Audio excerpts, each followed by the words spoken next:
दावा सरकार बनाने का था, आपका ध्यान सिर्फ आंकड़े पे केंद्रित है।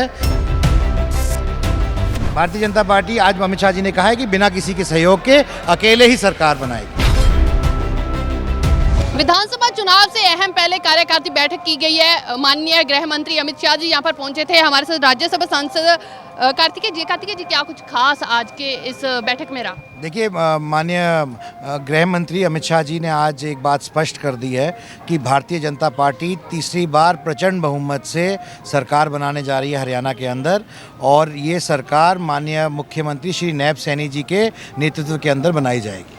तो इससे पहले भी हालांकि दावा किया गया था, लोकसभा में भी 400 पार का दावा किया गया था। 400 पार तो नहीं हो पाया, वहाँ पर भी कहीं ना कहीं जरूर किसी के सहयोग की जरूरत पड़ी। तो क्या लग रहा है इस बारी? दावा सरकार बनाने का था, आपका ध्यान सिर्फ आंकड़े पे केंद्रित है, पर आप इस बात पे ध्यान नहीं देना चाहते कि सरकार भारतीय जनता पार्टी ने ना एनडीए का था, आंकड़ा एनडीए का था, सिर्फ भाजपा का नहीं था। और अगर आपने गिनती देखी होगी लोकसभा के अंदर, तो पूर्ण बहुमत के साथ एनडीए ने सरकार बनाई है।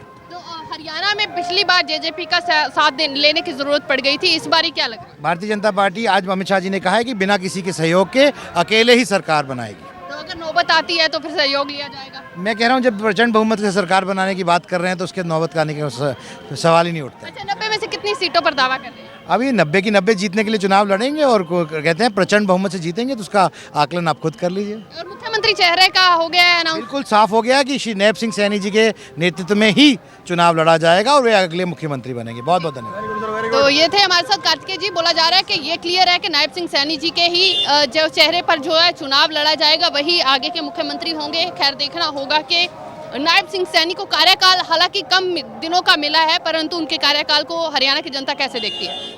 विधानसभा चुनाव से अहम पहले कार्यकारिणी बैठक की गई है। माननीय गृह मंत्री अमित शाह जी यहाँ पर पहुंचे थे। हमारे साथ राज्यसभा सांसद कार्तिकेय जी, क्या कुछ खास आज के इस बैठक में रहा? देखिए, माननीय गृह मंत्री अमित शाह जी ने आज एक बात स्पष्ट कर दी है कि भारतीय जनता पार्टी तीसरी बार प्रचंड बहुमत से सरकार बनाने जा रही है हरियाणा के अंदर, और ये सरकार माननीय मुख्यमंत्री श्री नैब सैनी जी के नेतृत्व के अंदर बनाई जाएगी।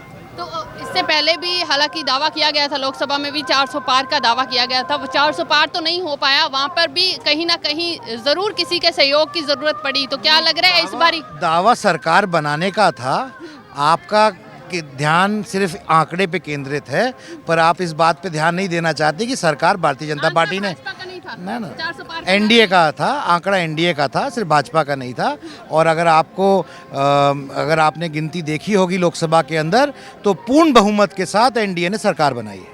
तो हरियाणा में पिछली बार जेजेपी का साथ लेने की जरूरत पड़ गई थी, इस बार क्या लग रहा है? भारतीय जनता पार्टी आज अमित शाह जी ने कहा है कि बिना किसी के सहयोग के अकेले ही सरकार बनाएगी। तो अगर नौबत आती है तो फिर सहयोग लिया जाएगा? मैं कह रहा हूँ, जब प्रचंड बहुमत से सरकार बनाने की बात कर रहे हैं तो उसके नौबत का आने का सवाल ही नहीं उठता। अच्छा, 90 में से कितनी सीटों पर दावा कर रहे हैं? अभी 90 की 90 जीतने के लिए चुनाव लड़ेंगे, और कहते हैं प्रचंड बहुमत से जीतेंगे, तो उसका आकलन आप खुद कर लीजिए। और मुख्यमंत्री चेहरे का हो गया है अनाउंस? बिल्कुल साफ हो गया कि श्री नैब सिंह सैनी जी के नेतृत्व में ही चुनाव लड़ा जाएगा और वे अगले मुख्यमंत्री बनेंगे। बहुत बहुत धन्यवाद।